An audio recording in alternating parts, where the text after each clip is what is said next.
faites sûrement allusion à ce fait divers du 4 janvier dernier, arrivé à Besançon dans le Doubs. Un père de famille qui s'était arrêté devant chez lui juste pour déposer ses bagages a eu l'angoisse de sa vie en constatant la disparition de sa voiture. Il avait laissé les clés sur le contact et son enfant de 3 ans à l'intérieur. Grave erreur, car les voleurs devant être à l'affût sont partis illico avec sa voiture. Dans la précipitation, ils n'ont pas vu le bambin à l'arrière. Heureusement pour le papa, l'enfant a été retrouvé très vite devant une caserne de pompiers.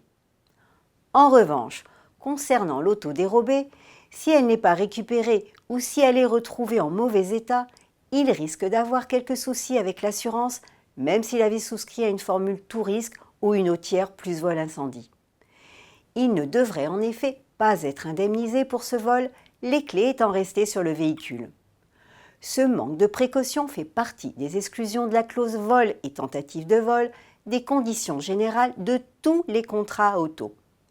Sauf à prouver une agression, témoignage à l'appui, certificat médical ou rapport de police, ce qui n'est pas le cas ici. En revanche, dans d'autres configurations, si la victime d'un tel vol omet de déclarer ce détail, qui n'en est pas un, à son assureur, elle sera indemnisée. Mais encore faut-il que le véhicule ne soit pas retrouvé ou que, s'il l'est, l'expert ne conclue pas à un vol sans effraction. Car l'assureur ne consentirait alors à aucune indemnisation ou, s'il y a lieu, réclamerait à coup sûr à être remboursé des sommes versées. Dur, car l'argent est souvent réinjecté pour l'achat d'un autre véhicule. À bientôt pour un nouveau conseil.